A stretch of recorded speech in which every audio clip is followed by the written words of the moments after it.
Murat Hocam merhabalar. Merhaba Erman Hocam. Bugün karaciğer kanserlerinden bahsedeceğiz. Hocam karaciğer kanserlerinin tiplerinden ve genel özelliklerinden bize bir bahsedebilir misiniz? Erman Hocam, karaciğer kanseri önemli bir sağlık problemi. Aslında bütün dünya için önemli bir sağlık problemi. Çünkü tüm dünyada en sık görülen kanser tiplerinden bir tanesi. Birazdan risk faktörlerinden bahsettiğimizde de zaten durum daha aşikar hale gelecek.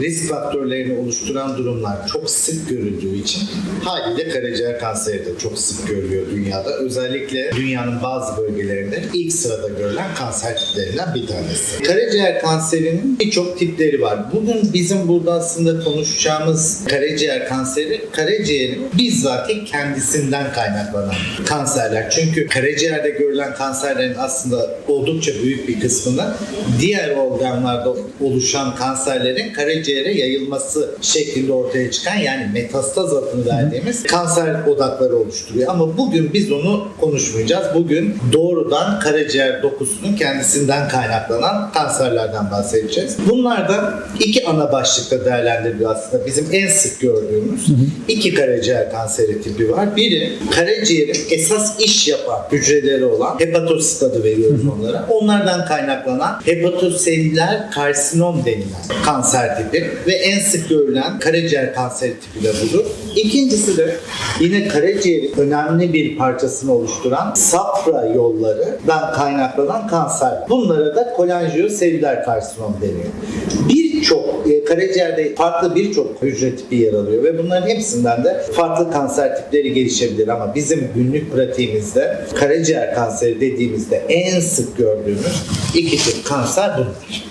Peki hocam, bu kanserlerin gelişmesinde belli risk faktörleri var mı? Belli hastalar, belli gruplar bu konuda risk altındalar mı? Bizim en önemli risk grubumuz aslında kronik karaciğer hastalığı, yani uzun süreler devam eden karaciğer hastalığı ve bu zeminde gelişmiş siroz. En önemli risk faktörü. Hakikaten de biz karaciğer kanserlerini aslında sirozlu hastalarda görülen ve sirozlu olmayan hastalarda görülen diye iki başlıkta değerlendirip inceliyoruz ve tedavi ediyoruz. O yüzden de siroz bizim için en önemli risk faktörü. Siroz neden gelişir? Sirozun aslında dünyada en sık iki nedeni: bir, virüs enfeksiyonları, yani hepatitler dediğimiz halk arasında sarılık mikrobuyla gelişen, başta hepatit B ve hepatit C olmak üzere hepatitler ve alkolizm. Bazı gelişmiş ülkelerde ve işte alkolün çok tüketildiği ülkelerde önemli bir problem de alkolizm. Ama hep söylüyoruz, batı tipi beslenme diye bir şey var. Yani özellikle yağlı gıdalardan ağırlıklı beslenme bu toplumlarda giderek artan sıklıkta yağlı karaciğer denilen durumu görmeye başladık. Bu yağlı karaciğer de ileri evrelerinde, ileri dereceye ulaştığında yine siroza yol açabiliyor zaman içinde. Bu da günümüzdeki önemli nedenlerden biri haline geldi. Ama bana sorduğunuzda ya karaciğer kanseri niye gelişir dediğinizde benim aklıma gelen aslında iki neden: hepatit enfeksiyonları ve alkolizme bağlı sirozdur. Anladım hocam. Çok güzel, çok teşekkürler bu genel tanımlama için. Bunları peki önlememiz mümkün mü hocam? Yani bunların önüne geçmek mümkün mü? Aslında Erman Hocam, bunun önlenebilir nedenleri var, önlenemeyen. Yani hasta alkolikse alkolü bırakması elbette ki kanser gelişimini engellemek için önemli bir adım olur. Ama hepsini engelleyebiliyor muyuz? Hayır, hepsi değil ama yapabildiklerimiz var. Neler? Örneğin hepatit C'nin biz artık tedavisini yapabiliyoruz. Evet. Hepatit C'nin zamanlı tedavi edilmesi hem siroz gelişimini hem de kanser gelişimi riskini düşürebilir. Alkolün bırakılmasından bahsettim. Veya önden bunu engelleyemesek bile çok erken safhalarda tanıyıp tedavisinde daha başarılı olmamız için örneğin bu risk grubundaki hastaları tarama programlarına alabiliriz. Örneğin kronik hepatit enfeksiyonu olan, sürekli alkol kullanan, çok yağlı karaciğer olan hastalarda aralıklı incelemelerle hastalık gelişirse de bunun erken tanısını koymak mümkün olabilir. Elimizdeki şu anki silahlar bunlar. Belki aşılama programlarının da etkisinden bahsedelim. Zaten Erman Hocam, şöyle ileride bir gün bir nokta gelecek. Şu an biz bu hepatit B'ye bağlı enfeksiyonu, zaten siroz gelişimi ve bunun zeminde kanser gelişimi uzun yıllar gerektiren şeyler. Aşılama programı başladığı günden itibaren artık o giderek azalmaya başlayacak. başladı ve biz belki de 20-30 sene sonra karaciğer kanserini belirgin ölçüde düşmüş göreceğiz. İnşallah. Çünkü örneğin hepatit B olmayacak artık o sıklıkta ve çok önemli bir neden ortadan kalktığı için de Hastalığı kanser sıklığı çok ciddi azalacak. azalacak. Peki karaciğerin primer karaciğer kanseri olan hepatoselüler kanser, kolangiokanser hastaları ne şikayetlerle karşımıza çıkarlar? Ne tip bulguları olur bu hastaların? Biraz önce söylediğim gibi bu kanserlerin çoğu siroz zemininde geliştiği için genellikle bu hastalar bir şekilde bir takip protokolü altında oluyorlar. Bunlar da zaten şikayet daha ortaya çıkmadan takipler sırasında kanser tanısı konulabiliyor veya bundan şüphelenilebiliyor. Ama siroz zemininde gelişmediğinde ya da hasta siroza olduğu halde takiplerine gitmediğinde hangi şikayetlerle gelebilir diyorsanız bunlar aslında çok sıkıntılı. Belirgin bir şikayete yol açmıyorlar. Ancak belirli bir büyüklüğe ulaştıktan sonra şikayete yol açmaya başlıyorlar. İşte hem kitle etkisiyle büyüdüklerinde bazı organlara basabiliyorlar ya da safra yollarını tıkayıp sarılığa yol açabiliyorlar ya da çok önemsenmeyen işte halsizlik, bitkinlik, kilo kaybı gibi genel şikayetlere yol açabiliyor. Ama benim size ne yazık ki karaciğer kanserinde şu şikayetler çok önemli diyebileceğim bir şikayet yok. Bizi de en fazla sıkıntıya düşüren nokta bu zaten. Bu da demek oluyor ki bu hastalıkların önemli bir bölümü aslında belli bir aşamanın ilerisinde karşımıza çıkıyor. Evet, ne yazık. Peki nasıl tanı koyuyoruz hocam bu hastalara? Tanıda aslında bizim yine elimiz ayağımız diyebileceğimiz yöntem radyolojik yöntemler yani görüntüleme yöntemleri. Bunlardan da bizim en sık tercih ettiğimiz 3 yöntem özellikle taramada bizim için çok değerli. Hani bu sirozu olan hastaları takip ediyoruz dedik. Evet. Ultrason. Tarama anlamında çok değerli. Ultrasonda biz şüpheli bir alan gördüğümüzde başvurduğumuz 2 tane önemli yöntem var. İlaçlı tomografi, ilaçlı MR yani manyetik rezonans görüntüleme. Bunlar karaciğerde görülen anormal oluşumları tanımlayabilmek için çok değerli bizim için. Buna ek olarak da tabii ki bazı kan tahlilleri yapıyoruz. Tümör belirteçleri dediğimiz bazı moleküller var, maddeler. Bunların düzeylerini ölçüyoruz. Bunları bir araya getirerek hastalığın tanısını genellikle büyük ölçüde zaten koymuş oluyoruz. Ama arada kalınmış bazı durumlar oluyor. Bu durumlarda da yine biyopsi dediğimiz yani görüntüleme eşliğinde ultrason ya da tomografi eşliğinde dışarıdan ciltten girilerek o anormal bölgeden parça alınıp bunun patolojide incelenmesi şeklinde uygulamayı da yaptığımız oluyor tabii ki. Peki hocam bu hastalarda belli bir evreleme ya da biyopsi standardı var mı? Yani her hastaya biyopsi yapıyor muyuz ve evrelemeyi nasıl yapıyoruz? Erman Hocam şimdi biyopsi standart değil çünkü bilimsel kılavuzların bize söylediği şey şu. 2 tane ileri inceleme yöntemiyle bunları birlikte kullandığınızda bu karaciğer kanseri diyorsa 2 yöntemde artık biyopsiye ihtiyacınız yok. Bu tanı koydurucu. Bunun içinde en sık bir arada kullandığımız yöntem tomografi ile MR. Bazen bu tetkikler tek başına bile yeterli. Bu tanıyı koyduk. Biyopsiye de ihtiyacımız olmadı. Her kanser tipinde olduğu gibi biz bu hastalığın neresindeyiz? Yani hangi evrede bu hastalık? Bunu anlamamız lazım. Çünkü tedaviyi buna göre yönlendireceğiz. Şimdi diğer kanser tiplerindeki evreleme sistemlerinden biraz daha farklı bir evreleme sistemi var. Karaciğer kanserlerinde. Bir de hastanın biraz önce söylediğim gibi sirozu olup olmaması çok kritik. Her şeyi değiştiriyor çünkü.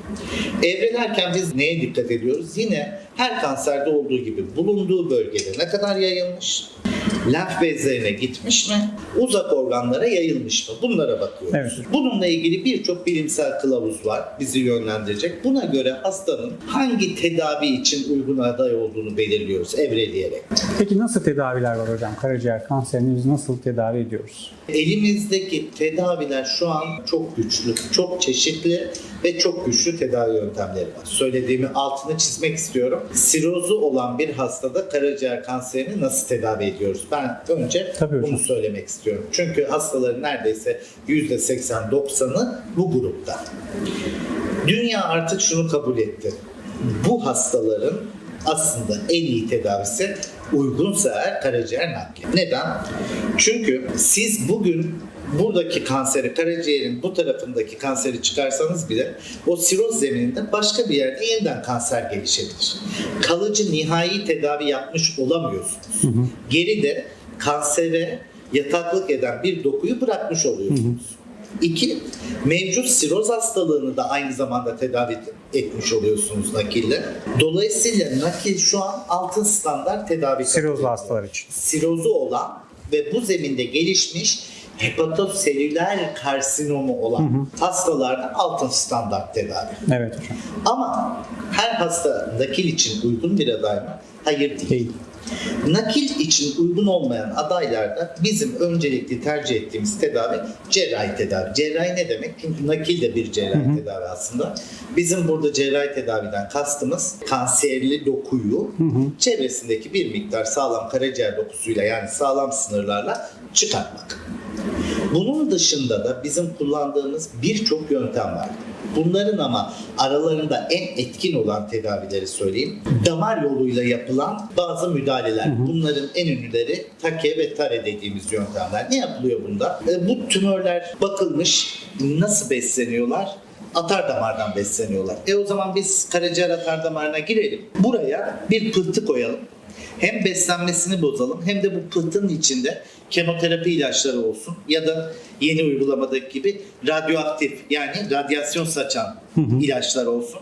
Böylece tümörü hem beslenmesini bozalım hem de onu öldürecek ilaçları o damar yoluyla sırf karaciğerin içinden vermiş olalım. Sisteme de yayılmadan.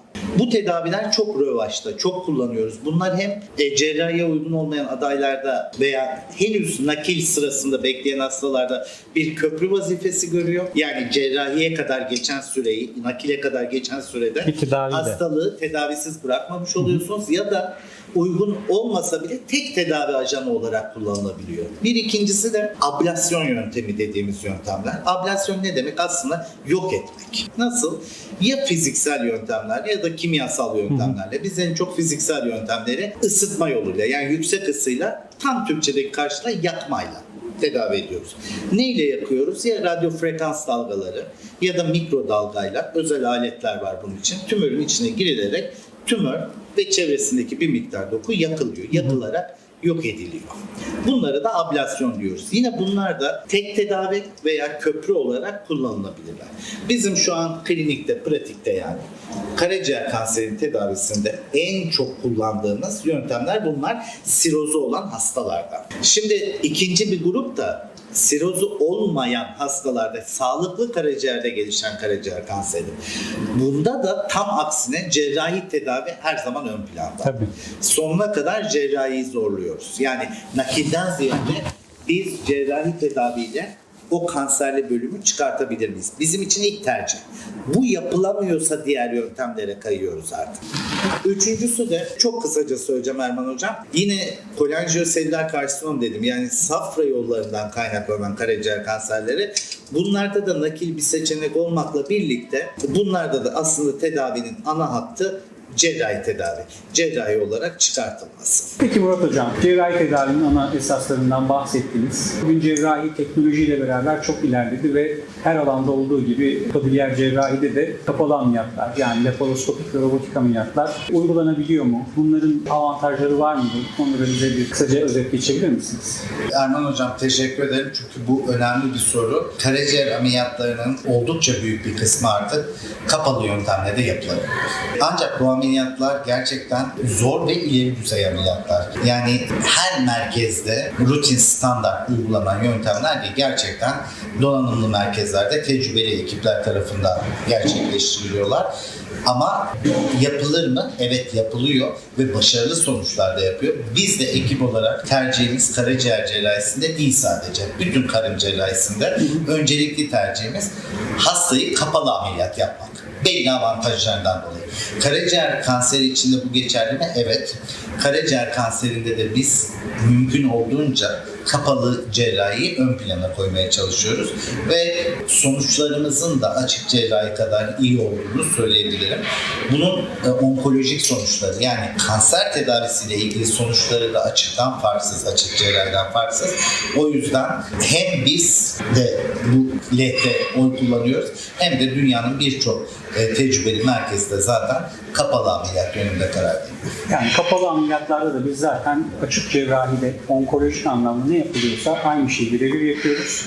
Kapalı ameliyatların Ek avantajları nelerdir hocam? Onları da özetler misiniz? Kapalı ameliyatların, yani kapalı ameliyatlardan kastımız deliklerden yapılan işte laparoskopik ya da robotik yardımlı laparoskopik gibi ya da robotik cerrahi diye biliniyor ameliyatlar. Bunların en önemli avantajı şu: hastanın karnındaki doğal ortamı en az etkileyerek ameliyat yapıyorsunuz.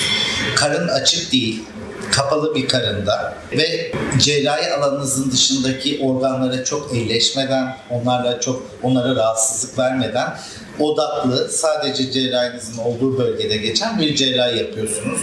Çok daha yakın ve büyütülmüş görüntüyle yapıyorsunuz. Hele ki söz konusu robotik cerrahi ise görüntü kaliteniz çok yüksek, el hareketleriniz çok daha sınırsız. Dolayısıyla büyük bir kesi olmadığı ve siz hastayı doğal ortamından koparmadan, karın içi organları koparmadan doğal ortamından ameliyatı yaptığınız için hastanın ameliyat sonrasındaki ağrısı yani çok ciddi düzeyde az oluyor ve de iyileşmesi de çok hızlı oluyor. Çünkü o doğal ortamı bozmadığınız için organ işlevleri de çok hızlı dönüyor. Hasta çok daha hızlı yemeye içmeye başlıyor, tuvalete çıkmaya başlıyor ve de iyileşmesi hızlanıyor bu şekilde. Çok daha erken taburcu olabiliyor ve günlük yaşamına da hızlıca dönebiliyor. Kapalı ameliyatların genel olarak avantajları bunlar. Kapalı karaciğer ameliyatlarında da biz bu avantajların hepsini birebir yaşadığımız gibi o yakın ve büyük görüntüye bağlı da ek avantajları da yaşıyoruz. Küçücük safra kanallarını, damarları dahi gözümüzle görüp onları rahatlıkla, güvenli bir şekilde dikebiliyoruz ya da kapatabiliyoruz. Hocam çok değerli bilgiler verdiniz bugün bize karaciğer kanseriyle ilgili. Çok teşekkür ediyoruz. Ben teşekkür ederim. Sağlıklı günler diliyoruz herkese.